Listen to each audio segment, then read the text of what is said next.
Este es un podcast que hacemos Agustín Garetto y Milan Jelic, donde buscamos analizar la política, la economía, la cultura, los temas internacionales y los hechos relevantes con una visión de conjunto, reflexiva, analizando tendencias, actores y teoría para entender mejor la realidad, priorizando la calidad de un análisis artesanal por sobre la velocidad y la cantidad. Buenas, Milán, ¿cómo va? Hola Agustín, muy bien, ¿y vos? Bien, por así decirlo, en una nueva etapa, pero bueno, bien. Y una etapa que obviamente va a dar mucho para hablar. Tenemos efectivamente un nuevo presidente Ahora sí.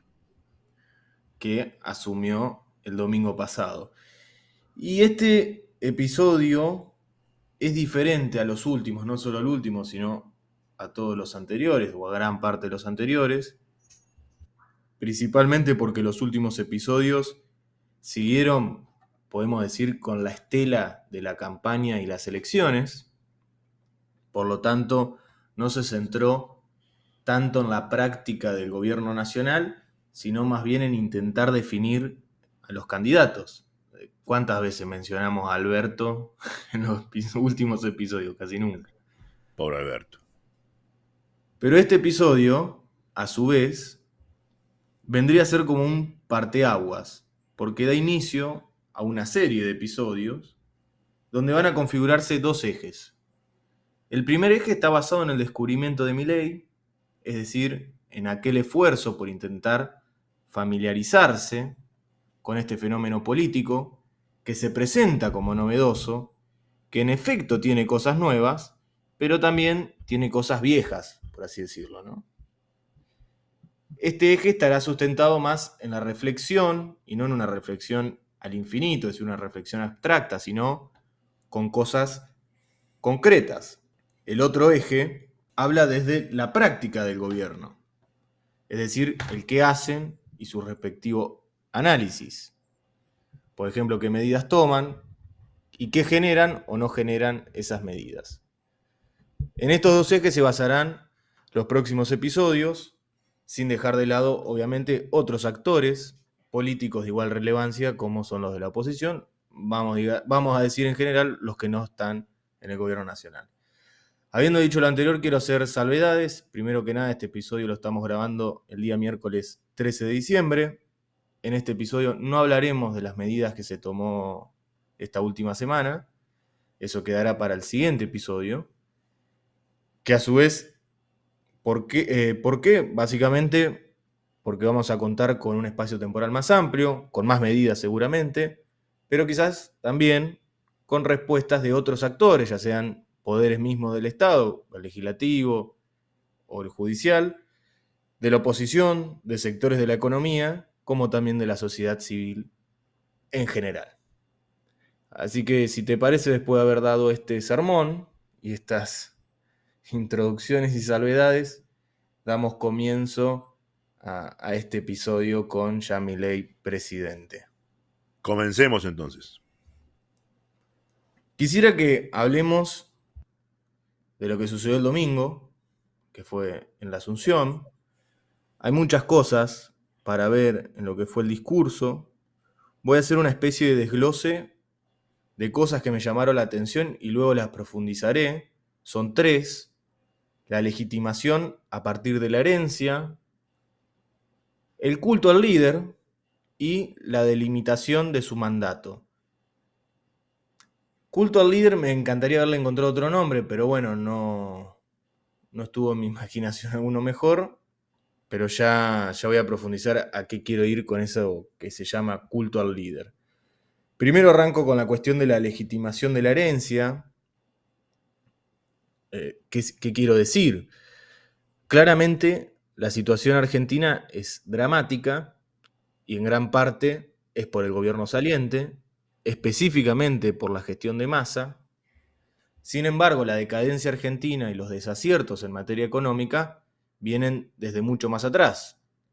Y si nos ponemos a ver en ciertos aspectos, por ejemplo, educación, tenemos que ir más atrás aún en el tiempo. Pero ¿cuál es el problema en esto? que en su discurso buscó la manera de legitimar todas las medidas que va a tomar con el pasado. Es decir, tengo que hacer esto que no me gusta porque este problema viene de hace 100 años. Y en la realidad, uno podría decir que no es tan así. Hay una gran serie de problemas en Argentina, algunos son consecuencia de otros problemas, pero las medidas a tomar también pueden generar problemas. Posiblemente durante muchos meses escucharemos una especie de A pero Massa o A pero Alberto que intente justificar el accionar del actual gobierno. Pero en este punto no es lo que más me preocupa esta cuestión del A pero Massa o A pero Alberto, porque vemos que es una lógica que la política se está viendo en los últimos años, ya hace muchísimo. Por algo no es nuevo, digamos. Y quisiera destacar esta cuestión de la novedad y lo no tan nuevo o lo viejo, porque en el fenómeno político de Milei hay muchas cosas que se presentan como nuevas y no son como tal. El segundo punto, el culto al líder, me llama muchísimo la atención, aparte algo personal, que es que a mí, si hay algo que me gusta, es justamente estudiar o ver los cultos que se hacen a los líderes. Hay tres cosas que me marcaron mucho de lo que fue el discurso de Milei del domingo pasado. La primera es hablar frente a los argentinos de bien y no hacia la casta. Esto ya lo habíamos mencionado, me parece, en el episodio anterior, es algo relevante. Sí, lo mencionamos, correcto. Otra cosa es dar el discurso con mandatarios o ex mandatarios en el caso de Bolsonaro. Los tenía al lado cuando estaba dando el discurso. Le servían de escenografía. Tal cual. Y justamente me diste el pie porque el tercer punto es la escenografía norteamericana, que era demasiado evidente, la del domingo pasado. Y no sé si prestaste atención, pero nunca pasa desapercibida a los ojos de los televidentes la custodia de Milei, hasta aún cuando fue candidato. Siempre lo vas a ver rodeado de unos hombres de trajes, y eso el domingo fue totalmente evidente. No sé si te acordás, creo que fue en la elección anterior, la del 21, en un acto en donde un custodio de Villarroel sacó un arma ante uno, o por lo menos atinó a sacar el arma ante uno que se había subido a saludar. Y ¿Sí? se armó ahí un revuelo. ¿Cómo podía ser? Bueno, es la forma de ellos, claramente, ¿no? Tal cual. Pero no es que solo en el caso del domingo tenía un ejército de guardaespaldas, sino que subió al escenario oficiales de la Policía Federal, que no sé si prestaste atención, tenían una especie de maletín. Sí, sí. Es el maletín anti disparos. Tal cual, el que Se despliega. desenrolla, se despliega para cubrir bueno, en este caso el presidente. ¿Cuál es la peculiaridad? Porque uno me puede estar escuchando y dirá, bueno, pero todos los presidentes necesitan ser resguardados. ¿Cuál es el problema? Que no es algo normal en los presidentes anteriores, argentinos. De hecho, no recuerdo que los otros presidentes hayan tenido una seguridad evidente, que no quiere decir que no la hayan tenido, sino que uno como televidente, cuando lo miraba a tal presidente, no veía que tenía un ejército de guardaespaldas. Yo no recuerdo haber visto a Macri, ya sea en un frente a un escenario o en alguna presentación, o no sé, las obras públicas, qué sé yo, haber tenido un ejército de guardaespaldas. Tampoco Alberto. A Cristina sí, pero no como presidente, sino en estos últimos años.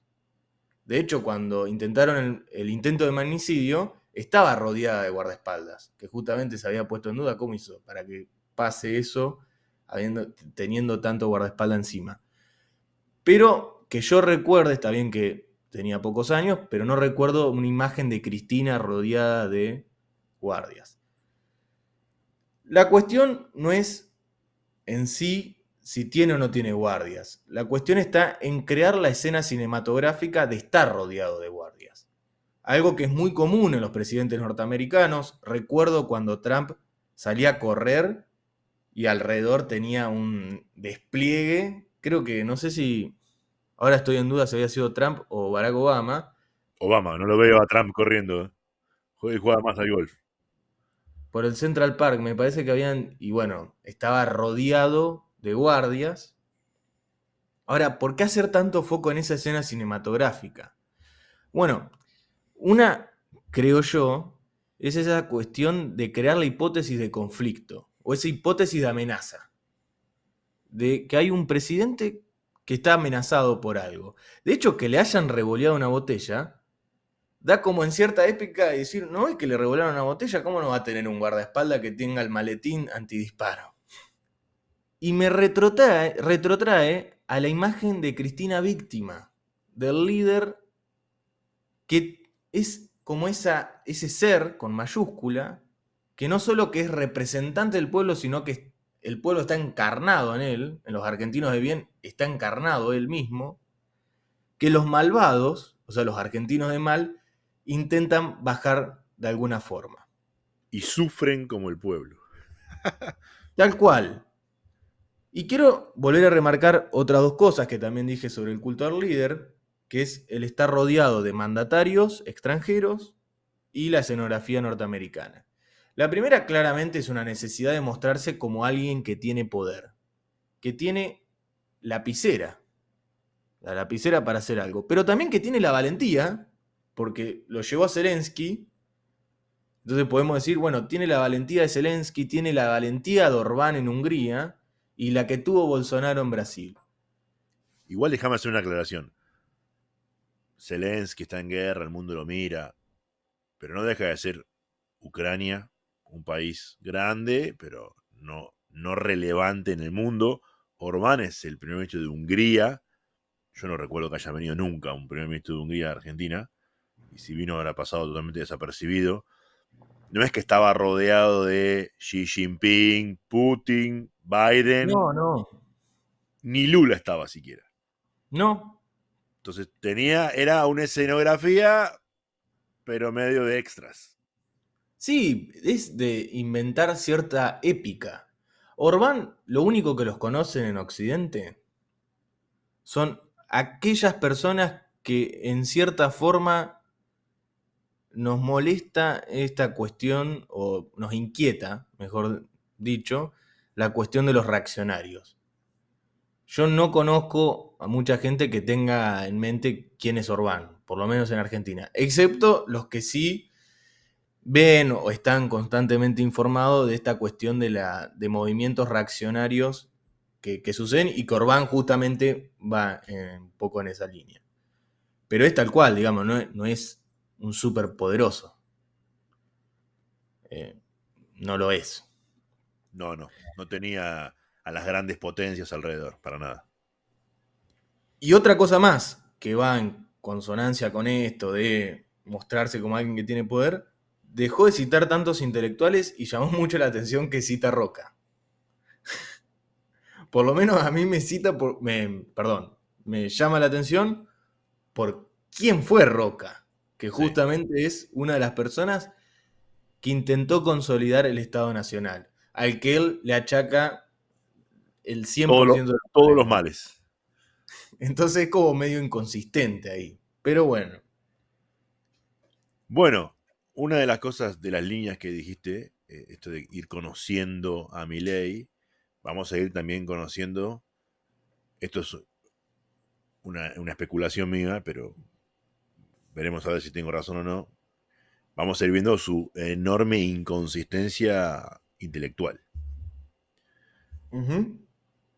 En el próximo tiempo, él va a ir haciendo cosas y diciendo cosas, como esto, de Roca, donde se va a ver una fuerte inconsistencia en su pensamiento, ¿no?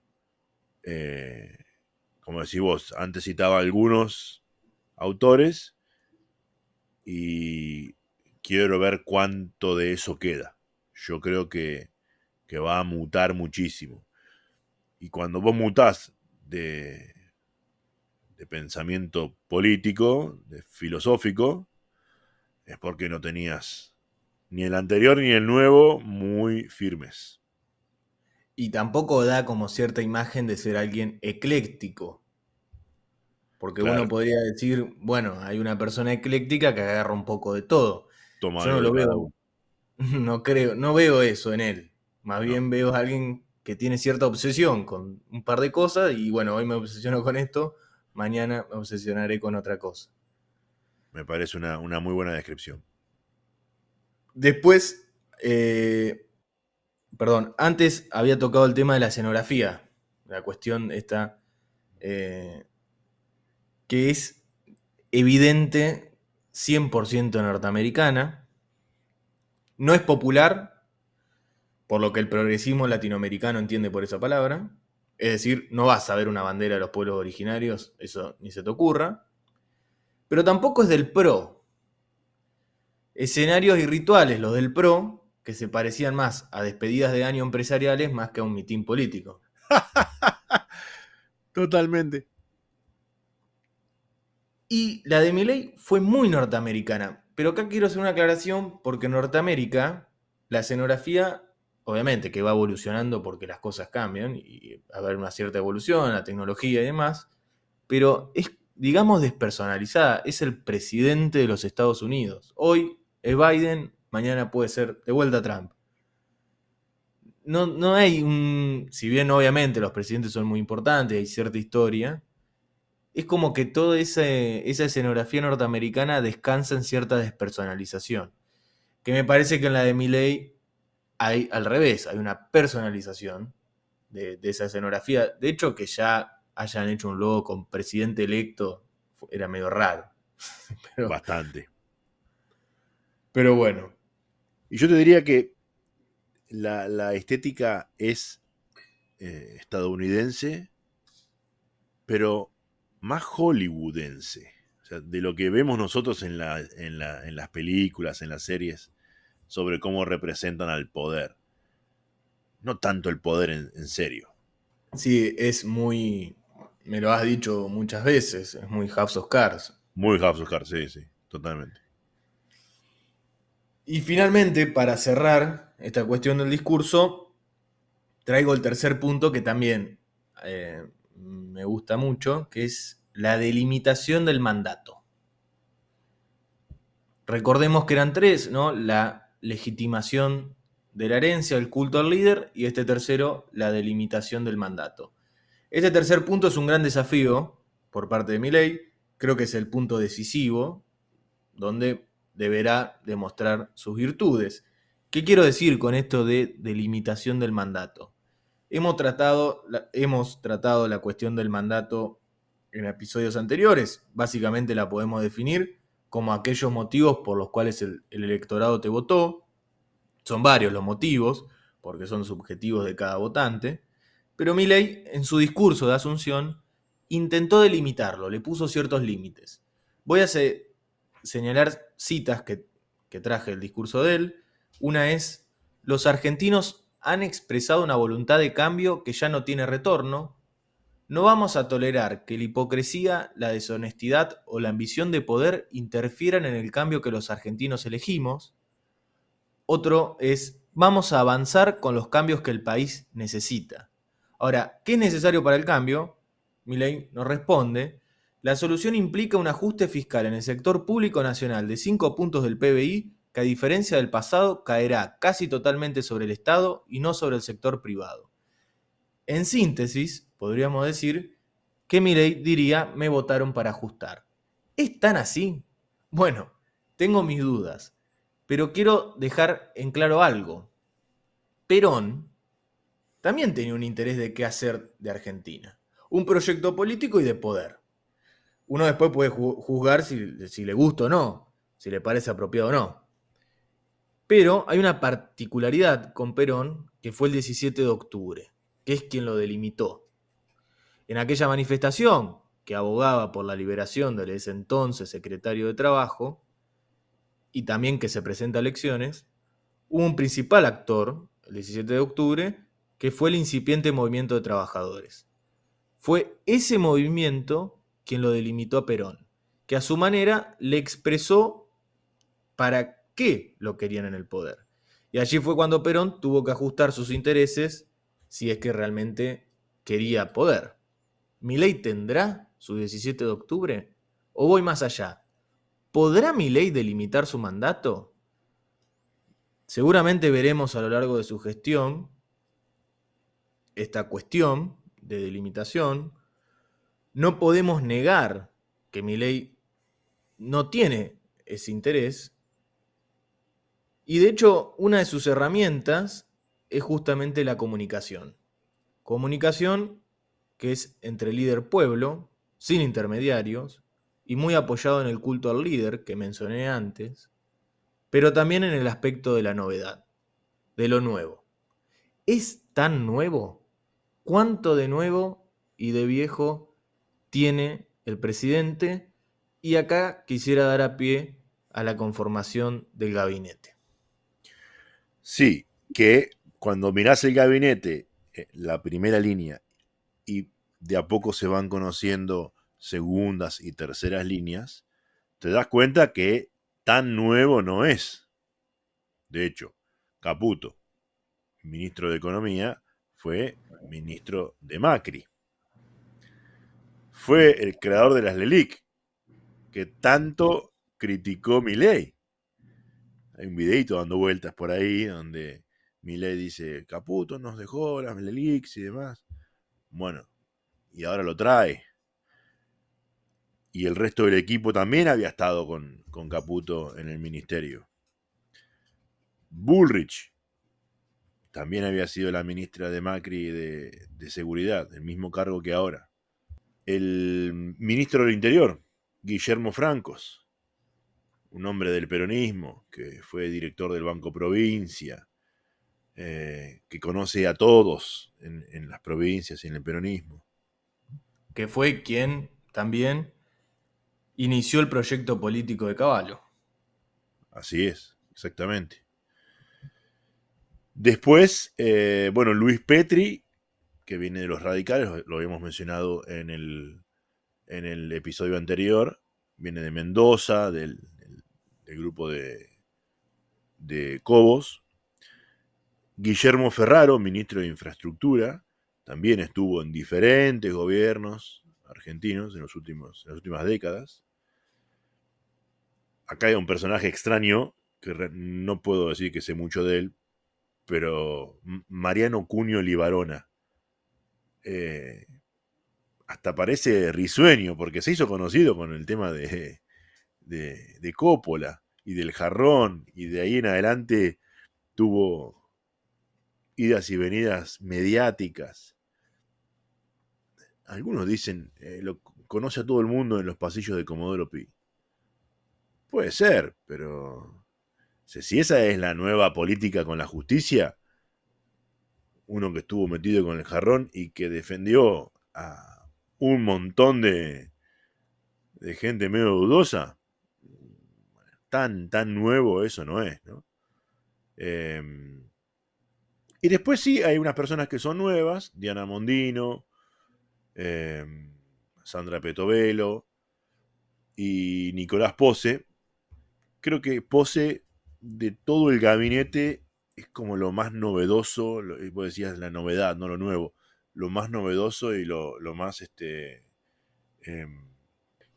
para mirar, porque puede llegar a ser un trabajo muy interesante, porque hizo un trabajo muy interesante en el sector privado del Grupo América, eh, y probablemente sea lo más novedoso que tenga el gabinete de Milei. Pero los demás que venimos hablando es toda gente que ya estuvo en la política en diferentes cargos, algunos muy altos, otros medios.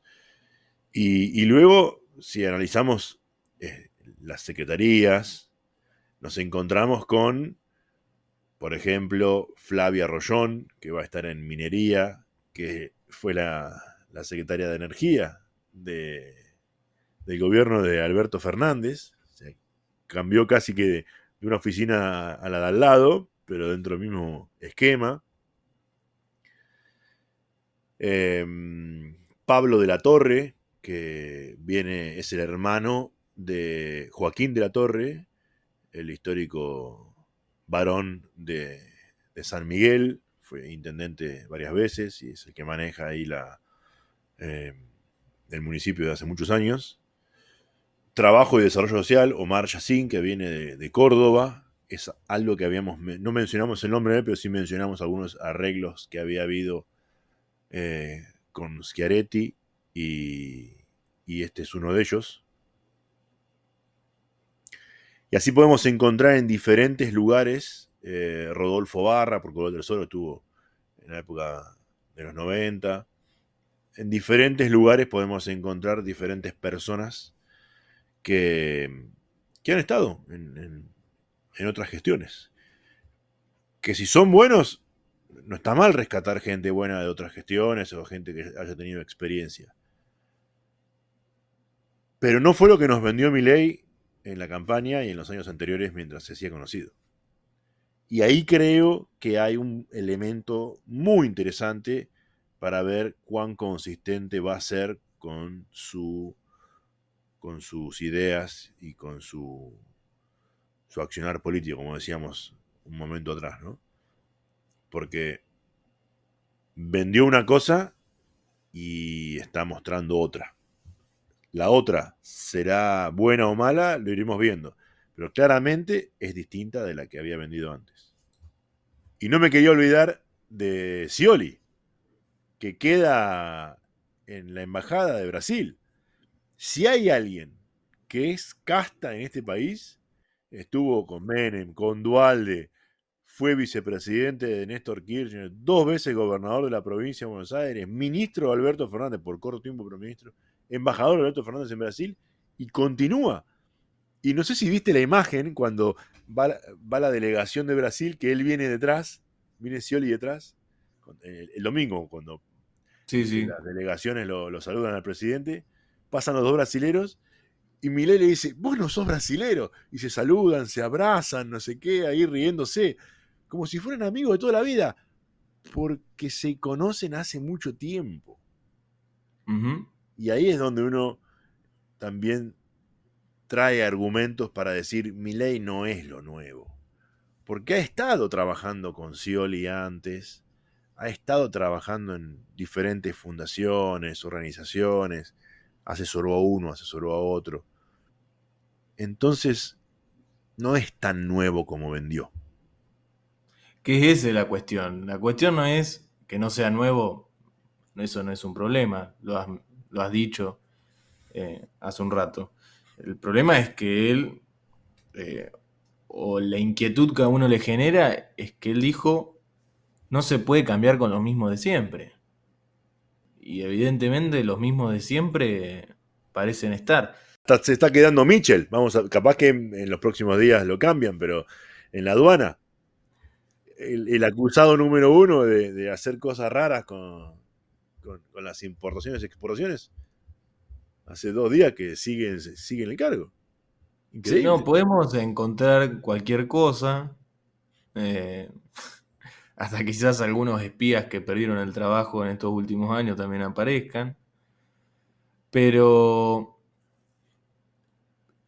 hay que decir esto, dudamos mucho en qué título ponerle al episodio del día de hoy. Estábamos entre dos, uno es el que claramente está, y el otro era una frase que había dicho Tarico, que es la casta tiene empleo, pues ya no era más la casta tiene miedo, que era muy bueno y que relata un poco o evidencia esta cuestión. Muy parecido a eso, había visto también otra frase que decía, se fue la casta, volvió la casta. Vamos a ver en qué queda este gabinete, que obviamente tiene personalidades nuevas. Diana Mondino es una de ellas, por lo menos en el sector público uno no le conoce mucho recorrido. Y parece ser una persona que tiene una idea. Ahora, lo que había visto por ahí es el tema de si realmente tiene la capacidad de la lectura de lo que sucede en el mundo. porque ahí tenés un gran desafío. Y te agrego algo más, que para mí es muy importante para un canciller. Si tiene la agenda de los contactos que hacen falta tener. Porque Tal cual. lo que decís, la visión, el conocimiento, es excelente. Pero a eso también tenés que agregarle si ella puede levantar el teléfono y llamar e interceder ante uno, ante otro, rápidamente, no por vía diplomática. Tal cual es tener el, as- el aceite, digamos, como para poder moverse, Exacto. esa capacidad. Pero obviamente no estamos diciendo que no lo tenga, eso lo vamos a ver con esto, que nosotros estamos aprendiendo a verlo. Creo que algunos también están aprendiendo a manejar poder, eso también hay que tenerlo en cuenta. Pero bueno, por algo se postularon, digamos, no sé, nadie los obligó. Bueno, Petovelo justamente hoy, miércoles, dijo que si sabía, no pensaba que iban a ganar, por eso había aceptado. Así que no te creas que estaban del todo conscientes de lo que estaban haciendo. Algunos tal vez sí, Guillermo Francos seguramente sí, pero no todos. Bueno, y ahora la cuestión que ya habíamos mencionado, eso lo del título, es el título que quedó a, a la Rosada en contramano. ¿Por qué el título? Bueno, primero por un hecho simbólico, porque el día de la Asunción Milei se movió por la Avenida de Mayo hasta la Casa Rosada en contramano, pero lo más asombroso es que cuando llegó el sillón de Rivadavia, también fue en contramano. ¿A contramano de qué? Bueno, de todo lo que ha dicho en su campaña, del personaje que construyó, tanto como de candidato, pero también como de panelista, cuando estaban los medios, antes de El ser showman, candidato. el Tal showman. cual. Lo peor que puede suceder es que en este afán de ir en contramano, termine yendo en contramano, pero de la racionalidad. Y ahí va a haber un gran problema. Bueno, que va en contramano, no cabe ninguna duda. Por eso yo te decía que hasta ahora había sido el, el intelectual y el showman.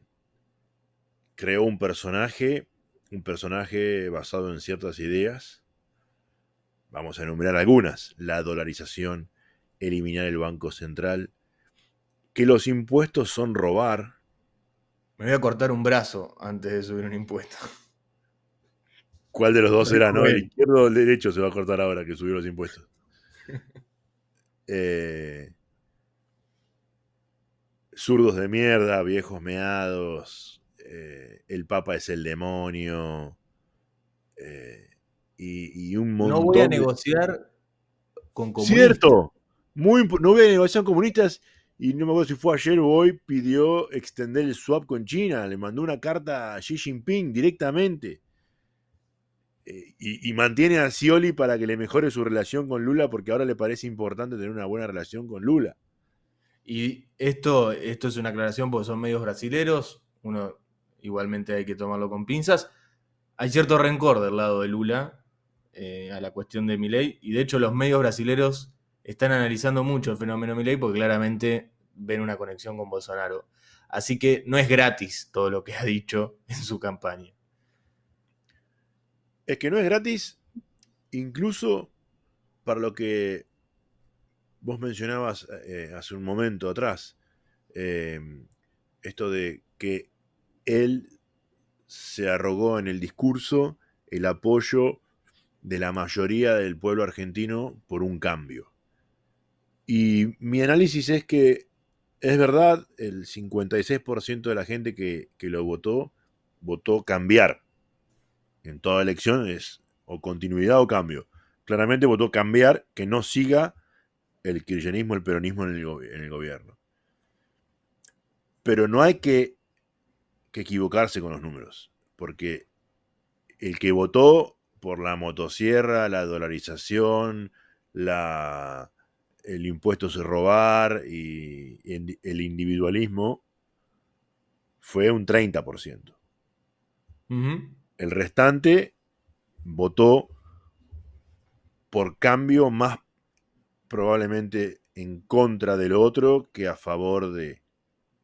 Sí. Entonces, cuando empiece a rodar las medidas y a hacerse efectivas y empiece a aumentar las tarifas y empiece a haber menos actividad económica, hay que ver ese porcentaje extra, esos 26 puntos extras, si esa gente lo va a acompañar igual que el otro 30.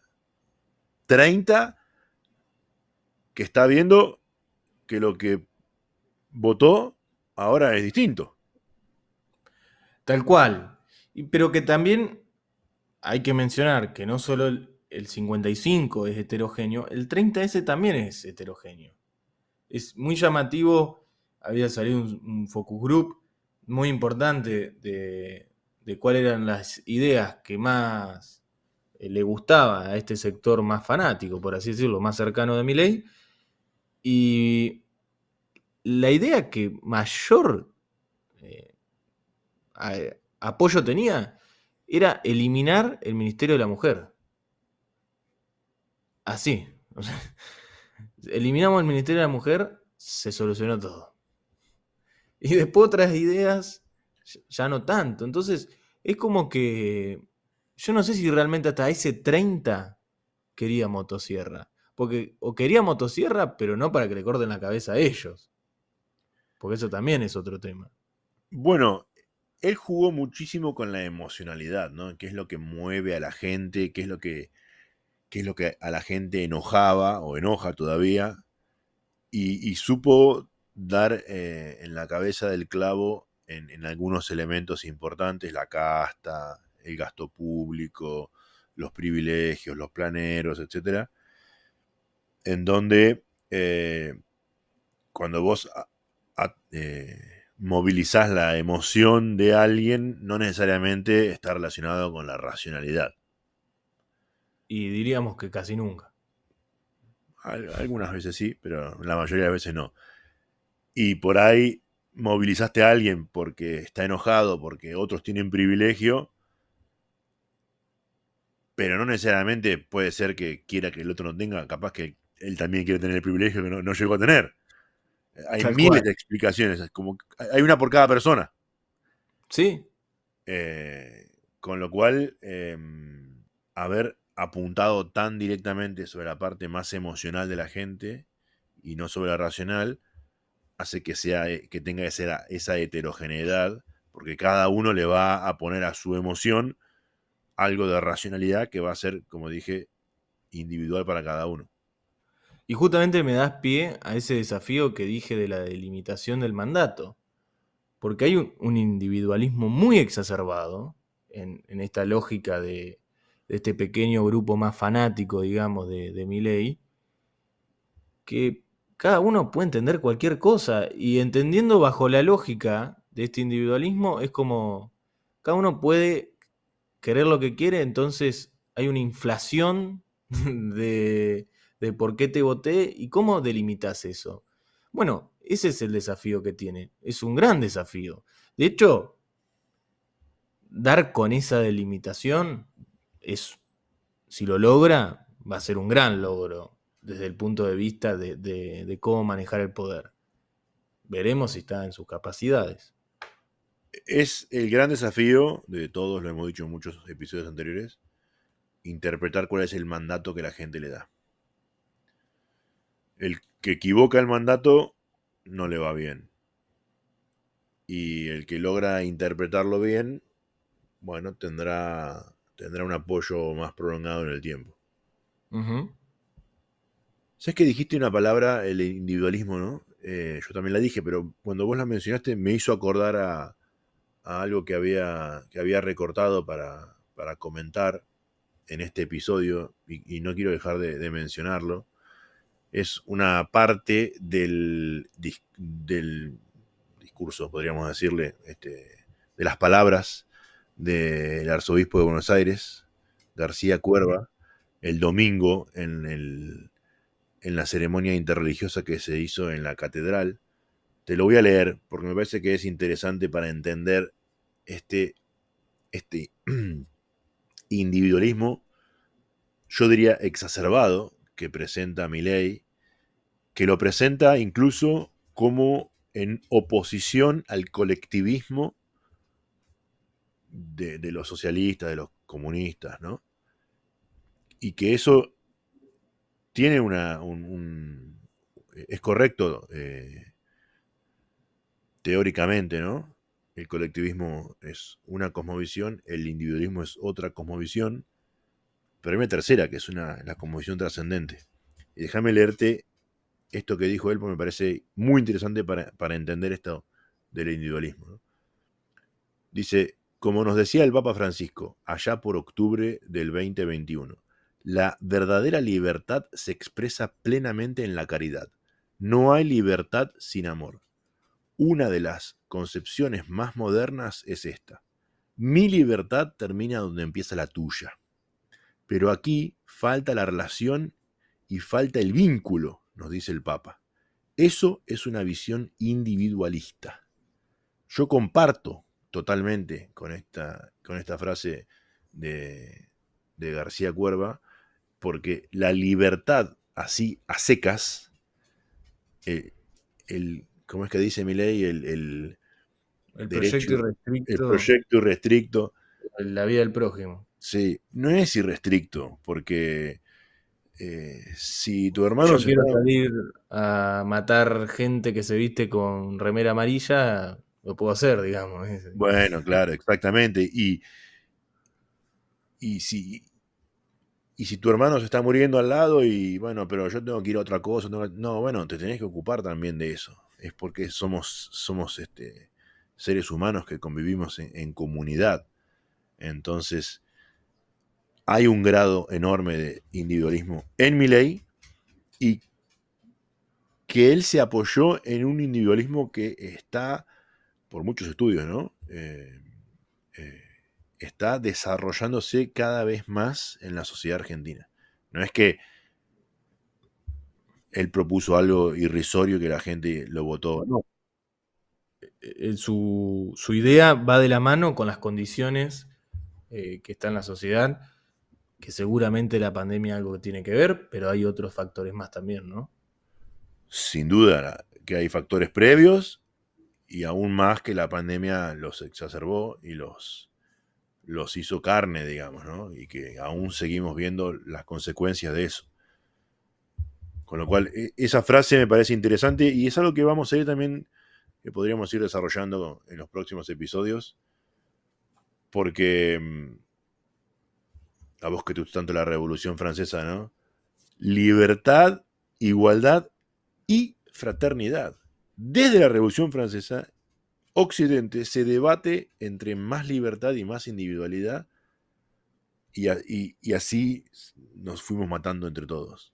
Pero la fraternidad es la que le da sentido trascendente a las relaciones entre las personas, junto con la libertad y la igualdad. Pero la fraternidad. Sin eso, ¿qué vamos a hacer, animales? Así es, nos quedamos con lo inmediato. Bueno, creo que hemos analizado en profundidad los primeros días de la asunción, la formación del gobierno. Quedan las medidas, que algunas ya se anunciaron y que en los próximos días se van a anunciar más. Creo que va a ser más interesante analizarlas todas en conjunto en el próximo episodio. Muchas gracias, Milan, y te deseo un buen fin de semana. Buen fin de semana. Nos escuchamos la próxima.